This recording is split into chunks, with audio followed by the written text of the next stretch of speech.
Welcome back to another episode of Squeaky Bum Time. I'm here once again with the main man, Keish, who's wearing an American football jersey. I'm the 12th man. Oh, you're the 12th man? Yeah, I'm the 12th man. But it's the wrong sport. It's the wrong sport. American football is not soccer, as they would like to call it. But we have two stars alongside us. Very, very warm welcome to Malaysia for the very first time. The one and only Stadium Petrov. I think we'll call you Stan. It might be easier. Your nickname, of course. Thanks, Adam. I've been really impressed. And I feel really welcomed at Malaysia. It's been an incredible journey so far. I hope it stays that way. Well, I was a bit worried because we left you alone with the one and only Kevin Campbell. He's such a bad influence on everybody. I'm joking, You Kev. better be joking. Of course, you know I am. I'm always joking when it comes to you. You're full of life, you're vivacious and joie de vivre. And how many burpees did you do this morning? Just the 50, 3 pumps. This is just before, but I might get some more in. You're a 3-pump before man. The show later. I'm joking, you're not a 3-pump man, No, except when it comes to burpees. It actually comes to 150 pumps. There you go. Can you just explain your little workout? Because you were telling Stan and I, you don't do weights, you don't do the gym. Don't do the gym, don't do weights. Mostly burpees is the staple. But it's not one push, one pump, up. You do 3. Yeah, do 3 pumps, and then up. So, but there is a 22 count burpee that I've been doing as well. Explain. So you count 22. So from standing, hands on the floor is 1, out 2, press up 3, up 4, squat 5, 6 back. So you do that until you get to 22. He's going to put a lot of the CrossFit guys here over in Malaysia to shame. I'm worried about his floorboards at home, I'm sure. Can you say it again? I'm going to write it down. I know you're not Stan. I just find it incredible because I've discovered Kev hardly sleeps. He's on that's the other thing that last week I discovered as well. Hardly sleeps. I definitely sleep. Listen, he's a machine. I definitely sleep. I need my sleep. I need my beauty sleep. But Kev, you know, his mind is sharp. He thinks all the time. He's on the ball all the time. Not just about football, politics, market stuff. That's incredible. He must be reading a lot when he don't sleep. Well-rounded. I think that's important. Self-education, because you can't leave it to the media a lot of the time to give you the answers. Well, I realise you have to be sharp if you're really good mates, one of the best mates with someone like Ian Wright, who himself is very sharp. And, you know, going back to those days for both of you, you're not just players, you're captains. You're captains of your respective sides throughout your careers. There's leadership material in you. And when you're with someone like Ian Wright and as your career progressed, team bonding, it's something that fascinates me. You always hear about teams, if they're not doing well, sometimes they'll have a team bonding session and things will be all right. What happens during team bonding? Do you just sit around drinking coffee, or is there more to it than that, Kev? To you first. I think there's more to it than that. What you have to do when you're captain, I'm sure Stan will elaborate on what he's saying, is you've got to understand who the characters are in your dressing room, because not everybody kind of gets on. But when you go out as a group, as the captain, you have to glue everything together. So you might go for a day at the races, or you might decide, right, we're going to go out for lunch, or we're going to go bowling, or we're going to do something like that. Or for a drink. Yeah, but there's always that element of who is there, the characters, and you know, people prefer to sit with each other and stuff like that. So you've got to try and integrate everybody, and you do that by sometimes you do games, and what kind of games are we talking? Laser tag, laser quest, or not quite laser quest. Let's put it that way. Paintball. Or paintball. I mean, but you can do that. Go-karting, crazy golf or something. But a lot of the time, as Stan alluded to, drink is involved. Because what you want people to do, you want people to let their hair down and relax. Because you're going to get the best of people if they're unguarded. Unfortunately, Kev, it's something interesting about you mentioning about dealing with individuals.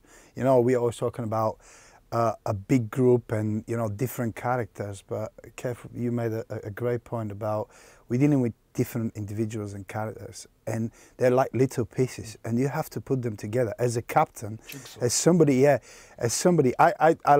always wanted to be first in training, and I'll tell you why, because this is where you find out about character, who is what, who comes in first in the door, who is last, their attitudes, their body language. This everything matters, because we don't really deal with problems on the pitch. Nobody deals with a player about, can you pass the ball, you know, good tactically. There's nothing like that.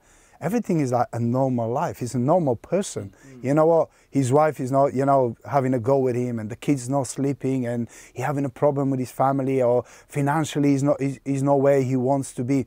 There's a lot of things that you have to measure, because you're the person who will not just measure it, not just find the issue, but you have to fix it. And this is the biggest problem. How do you fix it? What do you do? And you said about, you know, having a drink. We as human beings, when you have a little drinks, you tell the truth. You feel more relaxed. You know, they say when you have a drink, you become brave. Yep. You tell things. You open up.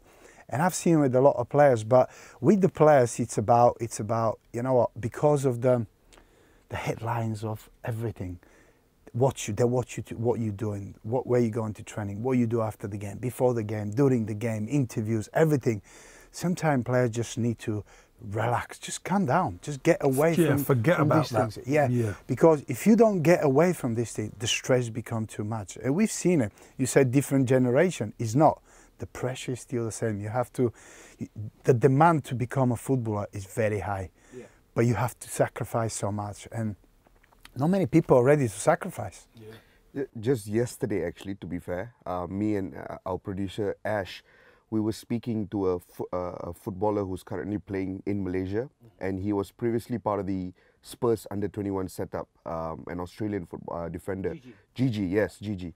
So we were talking to Gigi, and Gigi was saying he is this incredibly infectious personality, and he says that all throughout his career, he's had to be that guy in the dressing room, the one that organizes, you know, trips outside to have meals or drinks or to chill, and the guy that keeps the team together. Throughout your experiences in many different dressing rooms, who is the one standout glue during a lot of these team bonding activities? Well, I don't know. Just similar to Stan, I was always first in, and I think you get a lot of respect from your teammates and your peers when they see you committed, fully committed. That's very important. But being the glue, there are quite a few individuals who are jokers, okay? And the ones who play practical jokes, they're not necessarily the glue, but they help bond the glue. So if I'm captain, I would set the stage. Okay, guys, what we're gonna do, after training, we're going to go for a meal at a restaurant, and there's, you know, 24 spaces.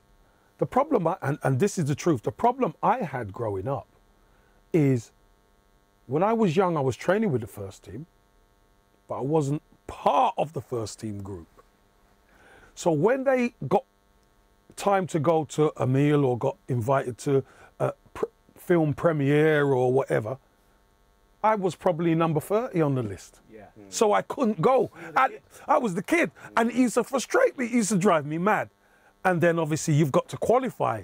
So I made sure you do the business and then you qualify, then you get to go.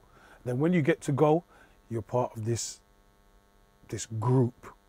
And you remember, you're top flight. So everybody's looking at you, everybody knows who you are. It's important, but there's always one hub, and usually that's the captain. And Kev, you know, the funny thing is that I've experienced the same thing, you know. As a young boy, you're not part of the group. But that's why we talk about adaptation, you're adapting, you're updating yourself. When you become a captain, when you become in that position that maybe you felt you were left out, you do it differently. You add on to it. You make sure that young kid is not left out. He's part of the He's group. not left out. Yeah. If he needs to be challenged, you challenge him. If you need to welcome him in a different way, you have to do it. This is where you learn from the best, and you learn sometimes from the worst. You try to do things that it's not working before you try to do it in a different way. And that's why, Kev, you know, with the young, because you become a character when you're young. You build up your character, you build up your personality, and that happens from the older players. Yeah. They give you that. When I was at Aston Villa, because at Celtic I was a young boy, and that for me was a learning process. I was picking things, I was looking. I had 5 different captains, you know, and I had 4 probably very good and 1 really bad. But from the really bad, I've learned most of it. You learn most, yeah. Most of it. What not to do. Yes. What not to do. The other one showed me what to do, but what not to do and how to get better. And this is the big thing. This is a big thing, and it makes a huge difference. Why don't we go back to before you became captains? Because I'm not saying this to knock Tony Adams, but he had a reputation at the time, and he was your captain. And Half the team had a reputation. Well, half back the team, then. yes. The famous example would be Tony, and he's of course completely turned his life around. I think he's an inspiration to so many. We've done work with him. I love Tony Adams. But what was it like for you as a young kid, being surrounded by these older players who more than enjoyed a drink, let's just say? Well, here's the crazy thing, Adam. They were older, but not older. I mean, at the time I was 17, 18 years old. These guys are 21, 22 years old. It's not as if they're... David O'Leary is the older one, who's like 28, 29, 30. So, you know, we were a young squad, and the young squad to bond used to go and have a drink and used to go out on a Tuesday. We called it the Tuesday Club. Now, for years, I couldn't get in because there's only a certain amount who will go. Well, you were also underage, technically, at the start. No, of course you are, but I couldn't get in. Yeah. And that's my point. Get to 18 now, and then I made my first team debut at 18. And then you see how the first team do it. I mean, travelling away on the coach, and you're getting fed on the coach. You got people who are serving you on the coach and stuff like that. And you're like, wow, is this what it's like? Because when you're coming through the youth team and reserve, you're getting nothing like that. So that's the level. But what I must say is, because the pressure is so intense, because there's no outlet for it. There's no, you know, a pressure cooker has the top that comes up and lets the steam out. For a body, for a footballer, how does he let off steam? He's got to let off steam in a right way, but in an environment that is cool. So although the boys used to go out and have a drink and stuff like that, it was all done controlled most of the time. That's what I will say, most of the time. So to be able to get invited on that, you never overstep the mark. And then when you go as a youngster, because the others are young as well, and there's quite a few boys from South London in there, Rocastle, Thomas, Paul Davies, those guys, and David Hillier came through with me, we're both South London boys. It was easy to bond with the first team players, because not only had we done their boots, cleaned their boots, not only had we sung for them at Christmas, because that's what you do. These are the things that are demanded of you when you're coming through. But that's how they gauge whether you're okay or not. Yeah. You know, this is something that is missing at the moment. That was taken away now from the young kids, you know, cleaning the boots. I remember when I was young, you bond with the older players. You're around then, you know, cleaning the boots. You get closer to what is the first team. This is how you become, you know, a better person. But for Tony Adams, you know, we see people judging from outside and what is his issues and habits and stuff like that. But I have a great respect, because what he managed to do is, like, he forgot about his own problems. And when he was in a team environment, it's about what is good for the team, what I have to do, what direction I have to steer those boys to be successful. And this is a strong character. This is, you know, people question, and they always question, but to get away from all these questions and making sure that you do the right things, it's natural leader. You have to have it in you. And you said about the captains, you know, young, you either have it or don't have it. That's the way it goes. It's no such thing. You develop, you adapt, but you either have it or you don't. I've seen a lot of captains that they've been pushed to be there, and you're thinking, he's out of his depth. He cannot do it. He don't have in him, you know. when it matters, like I defend the cause. I'll sacrifice what I believe, but for the good of the group, I will do it, and I have to. It's egos, yeah. Yes. You know, big leader is about egos, and you have to break your egos to make sure you take the right path and the right decisions for the good of the cause and the team. Do you see any difference, Stan? I mean, you've been a part of you're one of the unique group of players that have played in the 90s and even towards the late 2000s as well. Do you see a major difference in how team bonding activities or just team bonding in general took place in those two different eras? Because that was the point in which football started to really transition into a whole new brave world at that point. So do you see a difference in the 90s and the late 2000s? Huge, huge. And you know, the funny thing is down to the markets, individuals, the phones. Yeah, no, he is. And I'll tell you why. Because now you have agents, you've got people around you that advise you, don't do this, don't do that. You know, people go together, don't do it, this is not good for you, this is not. Before it was nothing like that. Mm-hmm. You've got the captain and he goes, that's what we do. Mm-hmm. That's what is good for the team bonding. Now, and it's the way world is going. The players become very strong brands. We discussed that last night. Yeah. They become very powerful. They become even more powerful than the team sometimes. You see, no, but it is a problem, and it will become a bigger and bigger problem. We've seen it transition from one area to another, and you know what? There's a positive, there's negatives. It's always that way. But when you weigh up, I'll rather have somebody who leads the team in the right direction. That's why successful teams are so good. Yeah. You know, you only have success if you have togetherness. There's no such a thing, you know, individual. Certain moments you'll be the star, he'll be there. But the most of the season, the most of the year, the most of the length of the time together, it's about the team performance. That's why it's called team sport. It's not individual. Yeah. You know, we'll be in athletics, we'll be in a different sport. Tennis, if you're individual. Football is a team sport, and people don't understand. Some individuals don't understand, and this is where it becomes really hard for the captains, for the leaders now, to stamp their authorities and go, you know, this is what we do. Look at Man City. Man City now is really difficult. You know, young boys, you know, powerful brands, but it seems like they've got togetherness.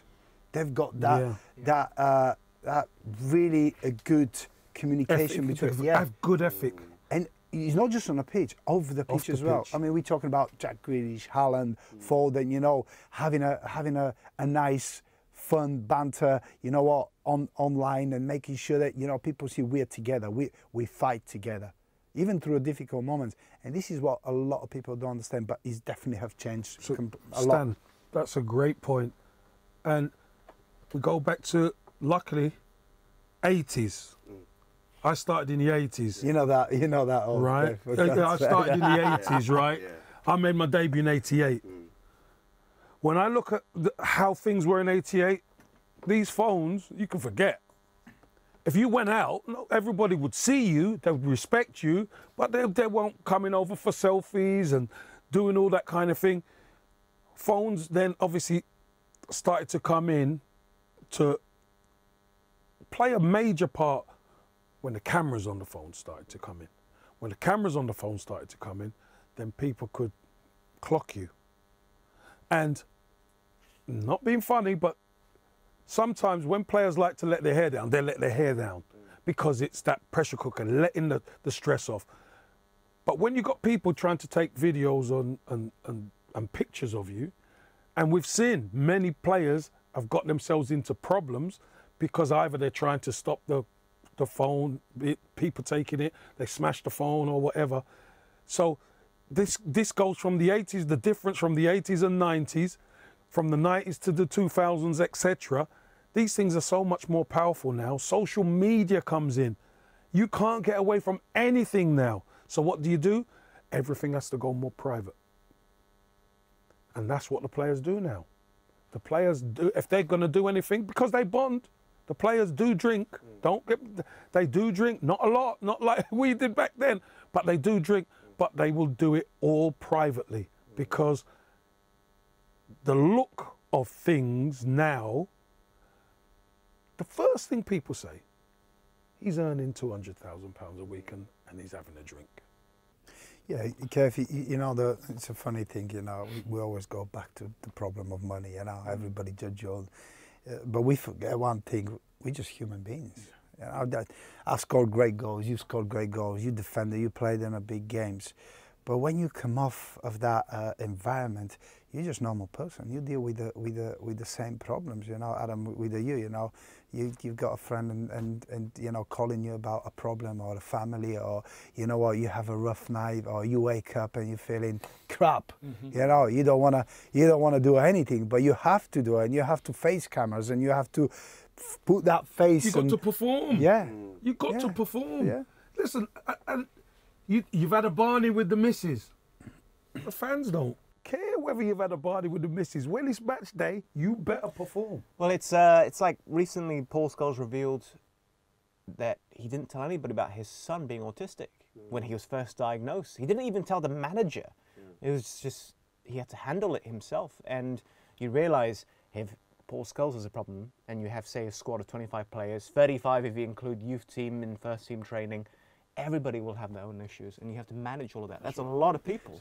You know, he's saying that I'm a big fan of Paul Scholes. I mean, he's one of my favourites midfielders, and I've managed to play against him, and I follow him on social media as well, obviously. You're talking about it. And, you know, before, he was probably hiding it in himself, you know, he was hurting, he couldn't open up. But now in social media, he kind of is happy, he's relaxed, you know what, nobody really judge him. He wants to show that, you know what, I've got something that I have to deal with it, but I'm proud. I want to do it, and I'll push my son to be the best and to do the right thing. And this is you want to see, but when he was a player, he couldn't do it because he becomes vulnerable. But now you can see him; he's more relaxed, he's more open about it, and it's great to see. And it's, you know, great mentioning. I do follow him, and every time he posts a picture of his son, I love seeing it. You know, because he does it with love. He's very relaxed now. He don't care if other one judge him now, because you know he finished, he does different things, and he's more relaxed. But like Kev said, you know what? It's the pressure of everything, how you're gonna be judged, and this is the problem. You don't like to be judged, Adam. You don't like to be judged. Nobody likes to be judged, but unfortunately that's the way it is. And athletes, they're in the spotlight all the time. Everything you do, you blink, they talk about you. Yeah. And you got to remember, everybody's different. Everybody handles things different. What Paul Scholes was going through, very strong character, blocked it out. As you said, he didn't even tell Sir Alex Ferguson. Just kept it to himself and got on with it. Strong mind. We've been in dressing rooms where somebody's child is sick and their training goes down. Their form goes down, and you could say, you could understand why their form goes down, but the fans don't know, because this is the things that's going in internal. So then as a captain, then you say, right, let's rally around him, let's make sure he's all right, let's take him out, let's do something to try and lift him up, because we're all going through something. You know, we are all going through something, but some characters, not that they're weaker, just deal with things differently. And that's all part and parcel of being a captain or in a dressing room and recognising it. Because you've got a team with you guys. And if somebody is struggling, what are you going to do? If you see them struggling, some people leave them. So, well, I can't really deal with that. But the key is, if you're part of a good group, you'll go and make sure he's all right. Adam, that is an example for you, okay? You've got half of a team that like a drink, half of the team don't like a drink. So how are you going to put them together? You know, what are you going to do?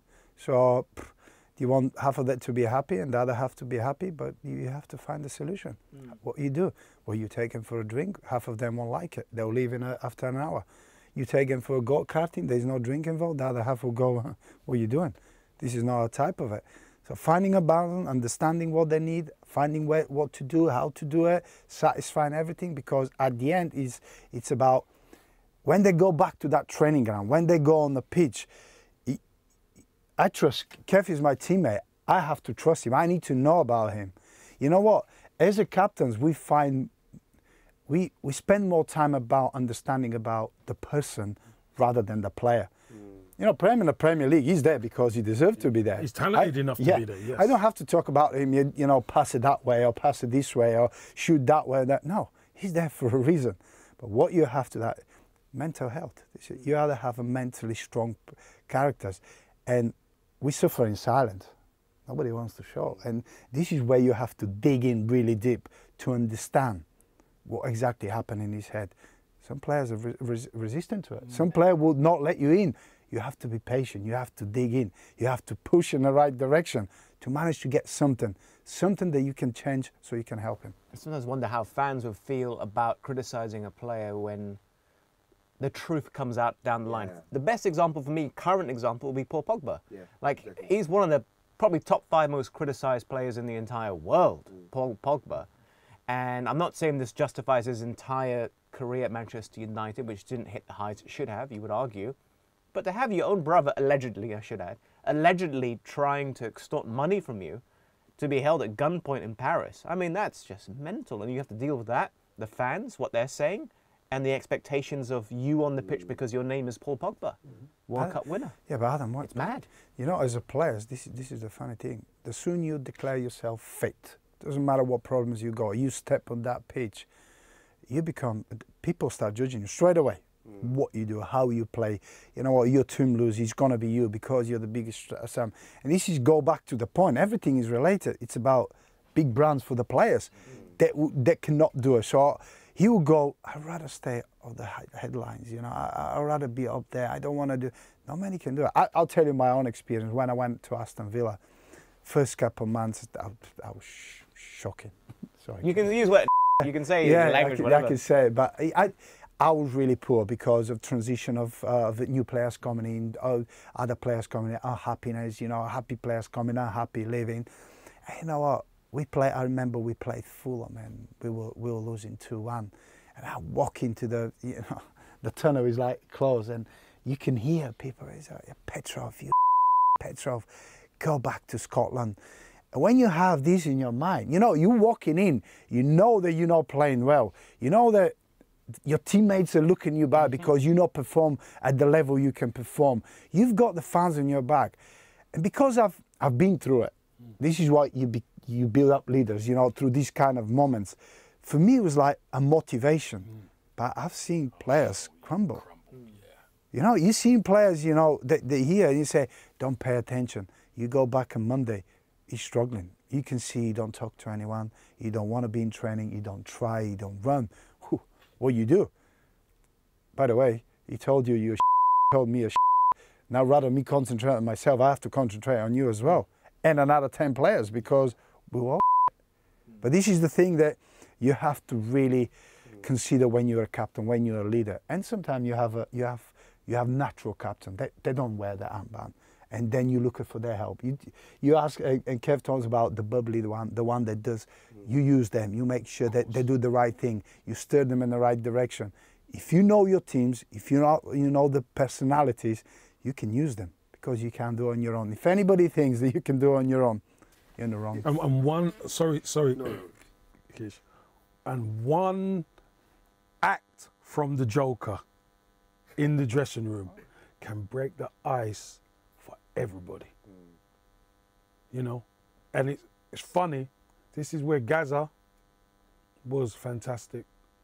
I remember one time at Everton where we were going through a tough time. I said to Gaza, who are you going to play a practical joke on? He said, is it the right time? I said, who are you going to play a practical joke on today? So we said, Abel Xavier, you know, Abel had the blonde hair and stuff. So he said he's going to play a practical joke on him. So I said, make sure it's when we finish training and, you know, shower and we're getting dressed. So he said, okay, no problem. So Gaza goes in quickly, comes back out smiling, you know. So we train, we finish, we stretch, we do all the bits and pieces. Shower. So everybody's in the dressing room and Abel's there, he takes his time, you know, and he starts to put his trousers on and stuff. The next minute, one of the trouser leg falls off. Oh. Now you can imagine what the dressing room does, right? the dressing room, everybody just falls about laughing. And he looked straight at Gaza, straight at Gaza. He said, I know it's you, Gascoigne. I know it's you.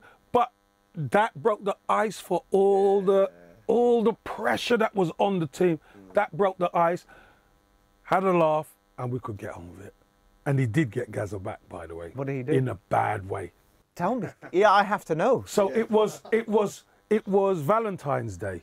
Oh, my God. And Gaza came in. Gaza was dressed to the nines in trousers, a shirt, and a waistcoat with hearts on it because Cheryl was coming up from London, flying her up to Merseyside, and Gaza was nervous. Take her out, and we're gonna have a great time. So Abel said, Kev, please, I've got to get him to that. I said, listen, it's open season. It's open season. So Gaza smoked cigarettes because he was nervous, right? So we finished training and he was outside the building, the training facility. So we're all talking to Gaza outside, and Gaza likes to walk around. So he's walking around, and all the dirty water from cleaning the boots, Abel went and got it and walked up to the top window. So Gaza's there, smoking, So we're asking about Cheryl, so what time she get in here and stuff, because we know it's going to happen. And Gaza's like, what's the time, guys, Anyway, all you heard was, hey, Gascoigne, how are you? So Gaza looks up and Abel tips the water and it goes all over him. He's got grass in his hair, dirty water. It's grass and mud everywhere. And Gaza bursts out crying. He starts crying. He says, she's going to kill me, guys. She's going to kill me. So what we done, we spoke to the kit man, Jimmy Martin, and we said to Jimmy, don't give him any of the new training kit or anything. You've got to get the oldest shell suit you can find. A shell suit? A shell suit. That's how old they're talking about.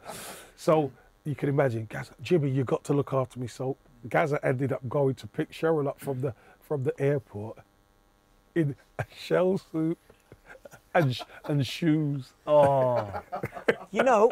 I've realised one thing. Kev is a very cool customer. Very cool customer. So I want to know, did Gascoigne ever try to prank you? And if so, yes, he did. What was his best prank on you? Well, he tried. Okay. But I was always wary of Gascoigne, let me tell you. And you always had to check your underwear. Because what he would do, he'd put deep heat in. Oh, I've seen it. You've seen it, Stan. Yeah. He'd put deep heat in. He'd do 4 or 5. But there's a distinct smell. Oh, yes. As you know. But a lot of lads will just put their stuff on and be driving home. And then they're driving home, then they're going to have to stop. They have to come off. You can't. But I always, anytime Gascoigne was in, I always checked. Always checked. Always.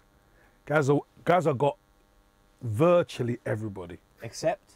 He didn't get me. Can I ask also, as a captain, how do you handle an ego? So, for example, Berbatov, national team.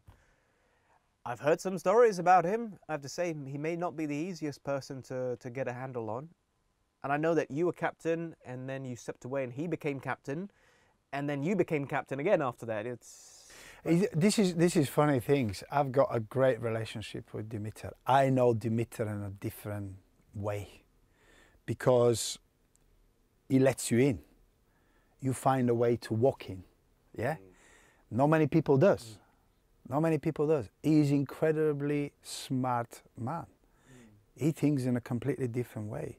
His way of football, way of interpretation, and what you have to do. Sometimes you've got loners, but they succeed because they're focused. They're really focused of what they want to do. They don't want to have distraction. They don't want to do this.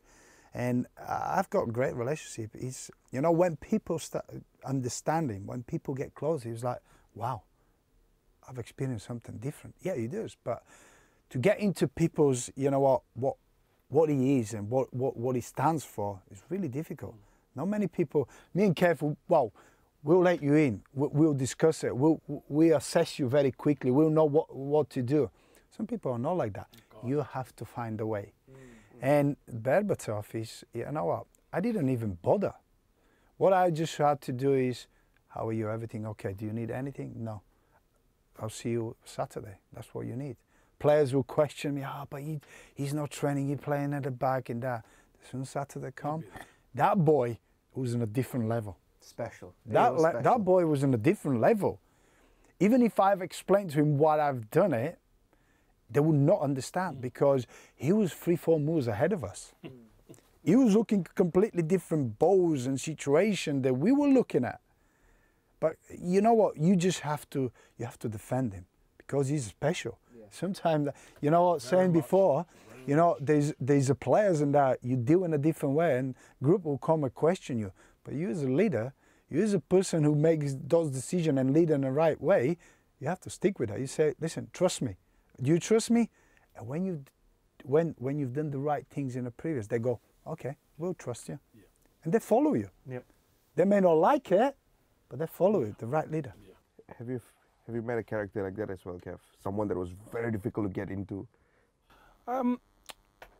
There's been all sorts of different characters throughout my career, people who have been difficult, but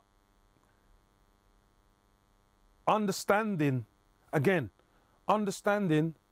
who you leave alone, because a lot of those guys who are high level, they kind of breathe a different air, and they don't partake in the conversation as much. But just like Stan said, you can trust them. When it comes down to it, on a match day, they are there. You know they're there. But they don't need all the pampering and talk that the others do. That's all part and parcel of understanding your group. Some need it, some don't. Some need you to be at them all the time because that's what keeps them alive, because they switch off. The top guys, they're just there. Yeah, they're there already. It's like him at work. Okay. What does he have to keep you? Oh, he keeps everybody motivated. He's just there. He's got all his stats. This is his motivation. What motivates those players? Yeah. Another one, John Carew. Oh, Big John Carew. Tell you what, if he turns up and he fancies it, nobody can. Unplayable. But the problem is, how are you going to make him interested about what he does every single day? John is different breed as well, difficult character. But you know what? I found a way to, to get John, ready for the games, because that's what you needed, John. You ask him to train, no, he just don't fancy it. Some players are built for Saturdays. Yes. And people say, oh, you have to train. No, some players are built for, that's where it really matters. And that's why you as a captain is like, listen, it is Saturday. Trust me, he will provide it Saturday. Yes. When Saturday, you find that little spark, that little thing that motivates him. Like you say, Kev, this is the great word, motivation. How are you going to motivate that group, that individual? You find a way to do it. And when you find a way to do it, becomes easy. A few years ago, towards the tail end of John's career, there was actually a story that he was in negotiations with my hometown team over here in Malaysia. And I remember everyone was just like, come on, get John Carew to Perak. But the move did not materialize. He would never train, I'll tell you.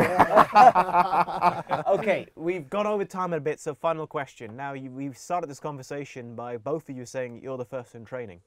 Is there competition to be first in training? There's a story from Ronaldo, about Ronaldo. I think it was from Tevez, where when he went to United, I can't remember who it was, but he would go early to training and Ronaldo was there. So he thought, okay, I'm going to come in half an hour earlier tomorrow. He gets in to Carrington. Ronaldo was there. The next day he comes in half an hour earlier.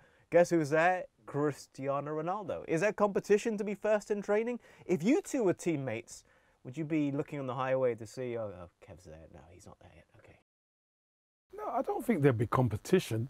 I just think getting in early and doing your work has to be part of you. Now, it's not, for me, it's not a competition. If I got there and Stan was at training, no problem. But I need the time to be able to do my work recover, and then train with the first team. Finish training with the first team, and then do my last part of my training and then leave. That's what my life was like. And routine, Stan will tell you, routine is part of a footballer's life. You've got to do the routine. So whether Stan gets there early or doesn't get there early, for me, that don't bother me.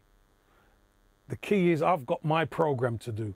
So if Stan wanted to come in half an hour earlier, then I did. Hey, listen, but it wasn't as if I'd say, right, I want to get in for 8:30 in the morning. Because I'm up early, a lot of the time, I'll say, right, I'll leave home at X today, and I'll just get in and do the work. Because you hardly sleep. Exactly. It's the dedication and commitment, guys. I'll ask Kev, what was your dream? What you wanted to become? Play football. I mean, having us two come in first, it would be a great sign for the club and for the other players. It won't be just us two. I'll bet you what, 2 months later will be another 5. And you building, you creating another 5 leaders. They're going to move to different places. They're going to do it right. You've creating habits for those players. And the habits for us is like, I have to go in. Why? Because I have to be ready. I have to do my yoga, I have to do my stretch, I have to do my lower body to prepare for the training. And after training, I have to recover. Because on the next day, you have to do it again. Because if you want to be the best, if you want to lead, if you want to add on, there's no break. And this is our mindset. All this timing. Sorry to just cut across you, Stan. No, it's all this timing of you go in, you train, and you leave. No. If you want to have a long career and you want to be top player, you got to treat your body as your business. Yeah. You've got to. That's what we done. If you had to place a bet about who would be last to training, whose name would be first in your list, Kev? God. Last to training. I'll go first at John Carew. Yeah. He's never on time. He's never on time. Listen, that boy, some stories for that boy. He'll be in London, he'll jump off the train, he'll be 20 minutes late, we'll be waiting for him. And he will never be on time. But you know what he said once? This is my lucky charm. This is what I believe. Being late and people wait for me, you know what? That means that the demand is even higher for me there. I'm valued. That's true. Maybe you know, it's a funny thing. And you think, oh, why does he keep doing it? Yeah. Well, people do it in a different way. People are different from us, but if you manage to crack it, to understand it, it makes it easier. It's weird. Everybody was on time. Was Gaza always on time? Always. Gaza was one of the early group. Oh. When Gaza came to the club, I'm in early, Gaza was in early. Nigel Martin was in early. Abel Xavier started coming in early. Richard Gough coming early. And if you notice, a lot of the older players. Yeah. A lot of the older players. Maybe, I mean, Wayne Rooney in early. Maybe a Franny Jeffers or someone who would, you know, if it's you got to be in for 10, would come in at 9:59. Yeah. But he was late. You know, Arsenal, you're always on time. Nobody messed about under that regime. This is where the big teams are. Yeah. You've got that legacy there. Is set for you. There's certain things that the previous captains, previous characters, they've set for you. The stage is there. If you want to be there, that's where you have to follow. Yeah. That's where you have to follow, unfortunately. Everton, nobody was late. Pierre-Emerick Aubameyang. Hey, listen. But I'm not in that dressing room. He kicks you out. I'm not in that dressing room, you know. He kicks you out. I'm not in that dressing room. And ultimately, that's what cost him his place. Yeah. Okay, I think we're going to wrap things up here. Kish, would you kindly do the honours? No, it's been an absolute pleasure having Stan here first time.